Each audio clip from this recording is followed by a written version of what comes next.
Vamos começar o Sempre Feliz de hoje falando sobre o MEI, microempreendedor individual. Vamos ver. Lucimar fazia doces informalmente, mas buscou cursos de qualificação na área. Há cerca de 2 anos se formalizou como microempreendedora individual. Ela achava que o processo seria burocrático, mas se surpreendeu com as facilidades para regularizar o negócio. Quando que eu entrei na internet e vi que era fácil, falei, nossa, que perdi tempo, por que eu demorei a fazer? Eu achei assim, que podia ter feito bem antes, entendeu? O que motivou Lucimar a se formalizar foi uma exigência dos clientes. Eu não tinha nota fiscal, aí as pessoas queriam nota fiscal, aí eu falei, não, então tem que regularizar para poder dar para as empresas que me impedem a nota fiscal. Aí por isso que eu resolvi regularizar tudo direitinho. Além de aumentar os lucros, depois que regularizou a empresa, ela conquistou mais credibilidade dos clientes. As pessoas agora têm mais confiança em te encomendar do que antes. Antes eles ficavam meio assim, não tem registro, não tem nada. Agora não. Agora eles falam, que legal, você tem nota, agora você tem CNPJ. Isso para mim foi uma vantagem muito boa. A formalização proporciona uma série de vantagens. Uma delas é o baixo custo dos impostos. Mas os benefícios não param por aí. Outra grande vantagem é a questão dele poder utilizar o CNPJ dele para comprar nos grandes atacadistas. E isso é muito interessante porque ele consegue um preço melhor, ele consegue um lucro maior, porque ele consegue trabalhar com esse dinheiro de uma forma mais estruturada. Participar de licitações. Quem tiver interesse nesta modalidade de microempreendedor não precisa deixar o emprego formal. A única restrição é aos servidores públicos. A responsabilidade é um fator essencial para o sucesso do negócio. A pessoa faz a formalização através do portal do empreendedor. Só que a gente orienta que antes dele fazer a formalização, ele faça a consulta prévia. O que é isso? É ele procurar a prefeitura da cidade onde ele vai registrar a empresa e a prefeitura vai autorizar que ele exerça aquela atividade naquele local. Além disso, ele, nessa consulta prévia, virá as obrigações que ele tem que cumprir. Vai precisar de um alvará sanitário, de uma licença do Corpo de Bombeiros. Quais são os requisitos que ele precisa seguir para se formalizar?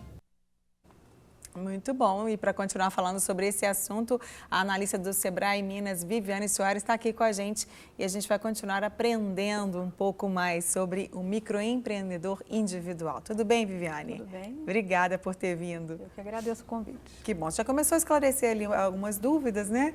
Mas é muito importante a gente falar sobre esse assunto, porque hoje em dia as pessoas estão precisando se formalizar, né? Muitas das vezes nem sabem o que a gente está falando agora, que é importante, por que é importante. Elas estão na informalidade, vendendo sua pipoca, seu docinho, fazendo tantas outras coisas e a gente está trazendo essa informação para que eles possam melhorar ainda mais o serviço deles e melhorar ainda mais a qualidade de vida deles próprios, né? É isso mesmo. A ideia do empreendedor individual foi justamente trazer para a formalidade aquelas pessoas que já exerciam uma atividade qualquer, a pessoa que faz um bolo, um eletricista, um pedreiro, né?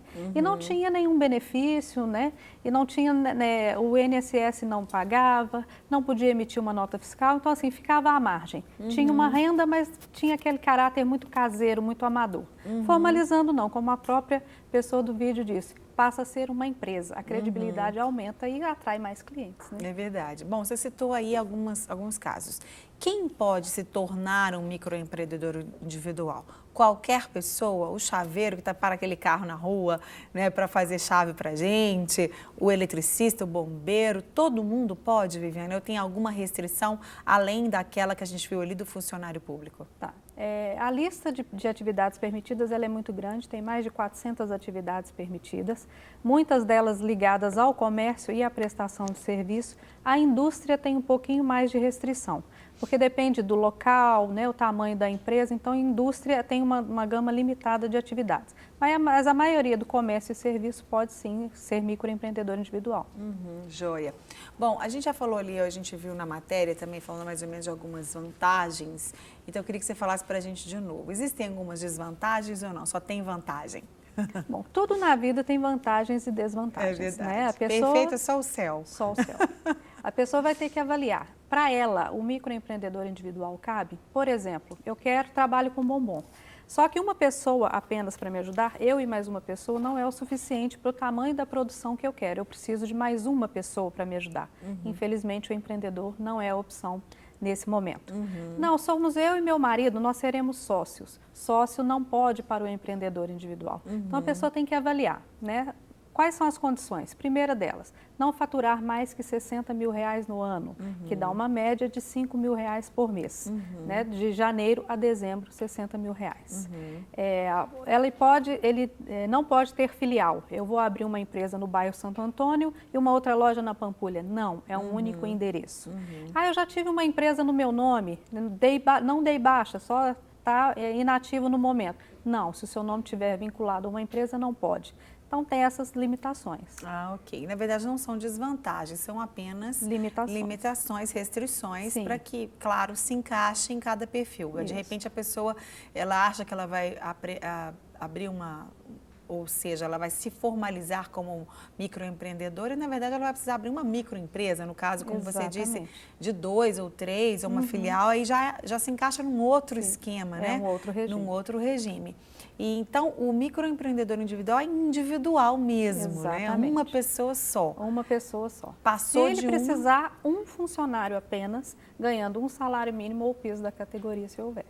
Ah, ok.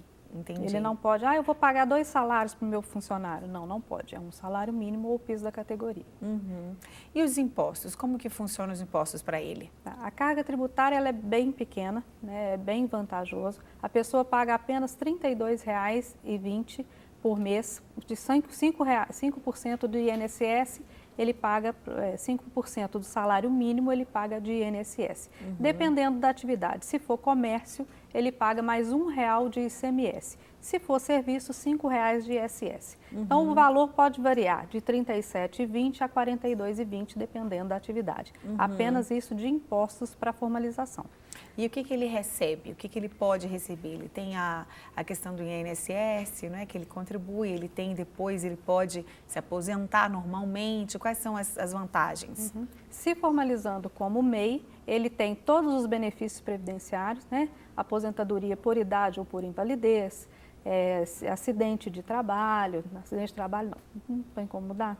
Não? Não, porque o acidente de trabalho é para funcionário. O MEI é auxílio-doença. Caso ele adoeça, ele não tem outra fonte de renda, ele paga o INSS e está acobertado. A possibilidade de emitir nota fiscal, de trabalhar, né, sem correr o risco de vigilância, de ter algum problema de fiscalização. Então, essa questão. E outra coisa que eu acho mais importante de tudo é a questão da autoestima da pessoa. É verdade. Ele deixa de ser uma pessoa que faz as coisas caseiras, sem muita credibilidade, e ele é uma empresa que está prestando serviço. Isso para ele, empreendedor, ou para a pessoa que está consumindo aquele produto ou serviço, é muito importante. É verdade, com certeza. E a pessoa, muitas vezes o cliente, ele acha que o serviço cobrado ou o produto vendido vai ficar mais caro por causa disso. E, na verdade, ele não precisa onerar aí, né? Porque os impostos, a carga tributária, como você disse agora, é bem baixinha.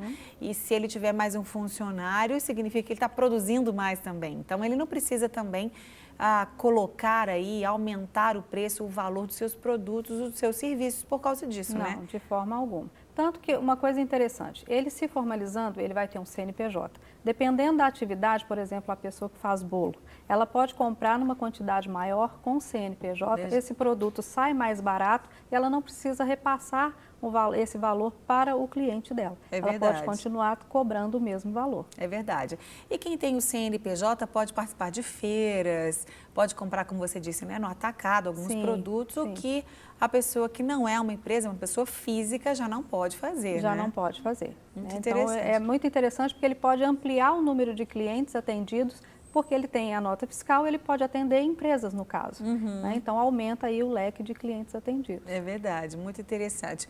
E qual o primeiro passo, Viviane, que a pessoa tem que dar para se tornar um microempreendedor individual? A formalização ela é bem tranquila, ela é feita pelo site, né, pelo portal do empreendedor, é o site oficial onde ele faz a formalização, sem custo algum. Só que a gente alerta que antes de qualquer coisa, como eu já falei, a consulta prévia. As pessoas não fazem e depois, quando vai precisar realmente do alvará definitivo, tem problema. que ele precisa saber se aquela atividade pode ser exercida naquele local de interesse. De posse da consulta prévia, ele só os documentos pessoais e faz a formalização pelo site. Tá, então no site, alguém vai lá visitá-lo? Ele vai marcar uma visita, não? Não, se ele sentir necessidade, ele pode ir ao Sebrae. Nós temos um ponto específico de atendimento, num ponto ali perto da rodoviária de Belo Horizonte, para atendê-los e ajuda na formalização.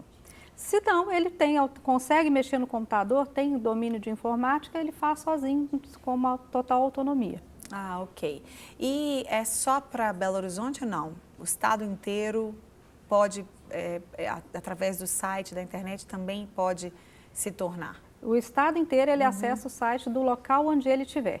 Se ele tiver dúvida, ele pode ligar no 0800 do Sebrae, que a gente tira todas as dúvidas e esclarece para ele não fazer nada errado, né?